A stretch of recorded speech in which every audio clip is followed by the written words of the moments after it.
العلا بکمالہ بلغ العلا بکمالہ کشف الدجی بجمالہ بلغ العلا بکمالہ کشف الدجی بجمالہ حسنت جمیع خصالہ حسنت جمیع خصالہ صلو علیہ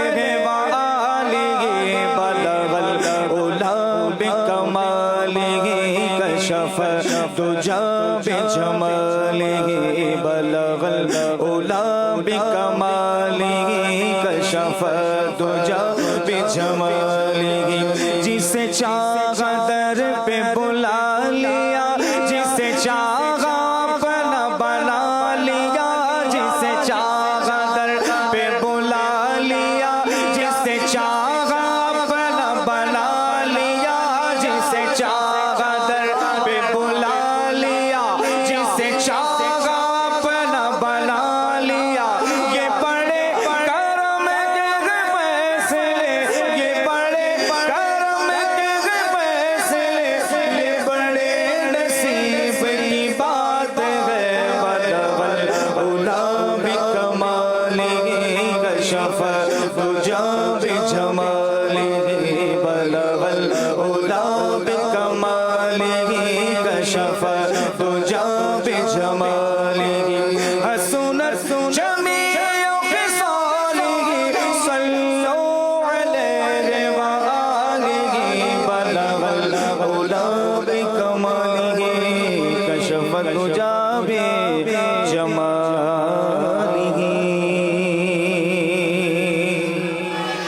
سیر گلشن کون دیکھے سیر گلشن کون دیکھے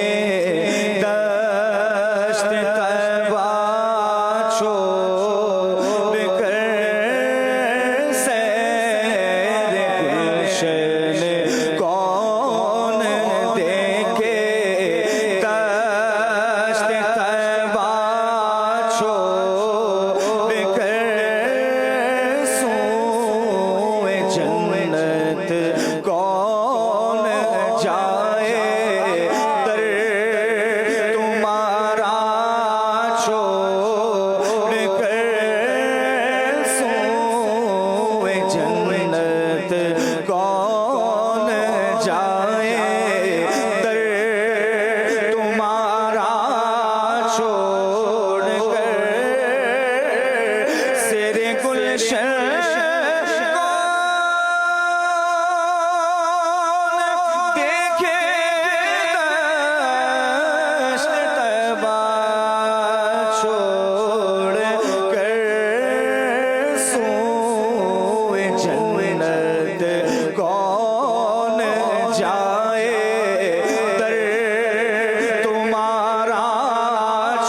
صاحب کا شاہکار کلام ہے اور ہر شعر ہی کیا بات ہے، اس شعر میں کمال کی بات اعلیٰ حضرت کہتے ہیں۔ مولانا حسن رضا خان صاحب لکھتے ہیں، ذرا سمجھیے گا ناظرین،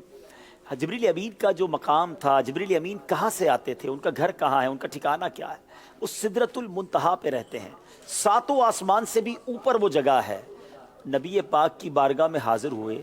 اور نبی پاک کی بارگاہ میں اتنی بار حاضر ہوئے تو کیوں آتے تھے اتنی دور سے بار بار؟ تو سیدی مولانا حسن رضا خان صاحب لکھتے ہیں کہ مسئلہ یہ ہے کہ نبی پاک سے ملے بغیر انہیں چین ہی نہیں آتا تھا۔ ایک بار جلوہ جانا کیا دیکھ لیا، سدرۃ المنتہا سے بار بار آقا کے قدموں میں آتے۔ اور یہ بھی آج جان لیجئے کہ کتنی بار نبی پاک کی بارگاہ میں حاضری دی۔ علماء نے بڑی تفصیل سے بیان کیا، کسی نبی کی بارگاہ میں حضرت جبریل امین 10 بار آئے، 50 بار آئے، 100 بار آئے یا چند 100 بار آئے۔ نبی پاک علیہ الصلوۃ والسلام کی بارگاہ میں حضرت جبریل امین 24,000 مرتبہ کم و بیش حاضری دینے آئے۔ اب اگر اس کو ذرا غور کریں نا، پہلی ملاقات نبی پاک سے جبریل امین کی ہوئی ہے 40 برس کی عمر میں۔ نبی پاک کی جو مبارک حیات طیبہ جب 40 برس کی تھی تو پہلی وحی لے کر نازل ہوئے۔ دنیا میں نبی پاک نے 63 سال اس دنیا کو نوازا، 40 میں 63 میں سے 40 نکال لیں تو 23 بچتے ہیں۔ دوسرے لفظوں میں اب اگر اس کے دن بنائیں، یہ آسان کر دیتا ہوں، ایک سال میں 1000 سے زیادہ بار نبی پاک کی بارگاہ میں ایوریج حاضری ہوئی ہے۔ 360 365 دن ہیں، تو اگر کیلکولیٹ کریں تو روزانہ 2 3 اور کئی دن ایسے گزرے ہوں گے جب 20 بار حاضری دی ہوگی، کیونکہ کئی دن نہیں آئے۔ ایک دن میں اتنی بار حاضری، وہ بھی سدرۃ المنتہا سے، اتنا لمبا سفر کر کے۔ یہاں عشق والی ایک اور بات بھی بتا دوں، یہاں عشق والی ایک بات تو پتہ چلی نا کہ جبریل امین کو نبی پاک کی بارگاہ میں حاضری کا شوق کتنا تھا۔ دوسری بات ذرا بتائیے، ساتوں آسمان سے مدینے میں یا مکے میں آقا کے قدموں میں آنا پھر واپس جانا، اسپیڈ کیسی ہے، رفتار کیسی ہے، اتنا لمبا ٹریول اتنی جلدی کیسے طے کرتے تھے؟ جب جبریل امین کی رفتار کا عالم یہ ہے تو جبریل کے آقا کی رفتار کا عالم کیا ہوگا، نبی پاک کی رفتار کا عالم کیا ہوگا؟ اب سنو اس عشق والے شعر کو، بے لکھائے یار ان کو چین آ جاتا اگر، لکھا کہتے ملاقات کو، اگر جبریل امین کو نبی پاک سے ملاقات کیے بغیر چین آ جاتا تو بار بار آتے نہ یوں جبریل سدرہ چھوڑ کر۔ یہ بار بار آتے اسی لیے تھے کہ آقا کا دیدار پھر کرنا تھا۔ کیا شان ہے، ایک میں ہی نہیں ان پر قربان زمانہ ہے۔ اب ذرا اس شعر کو سنیے گا، بے لقائے ان کو چین آ جاتا اگر، بے لقائے یار ان کو چین آ جاتا اگر، بار بار آتے نہ یوں جبریل سدرہ چھوڑ کر، بار بار آتے نہ یوں جبریل سدرہ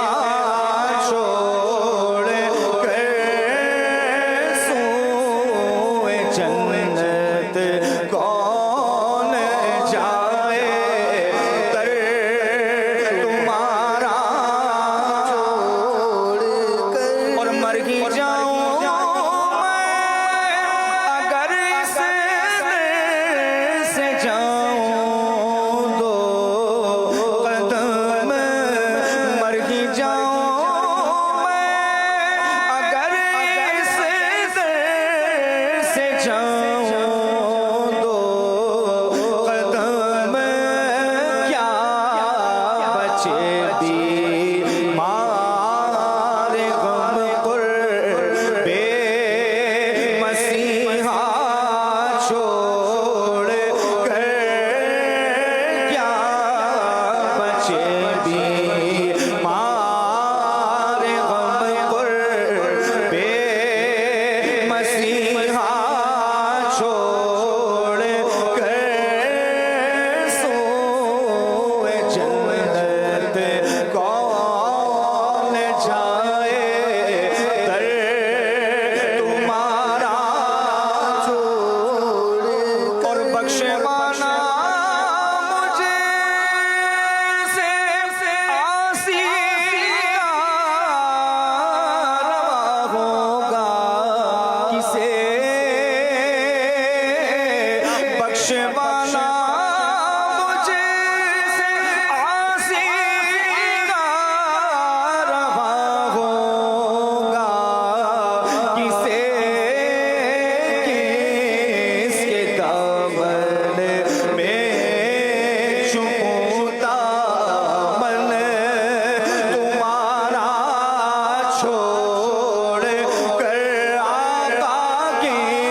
حسن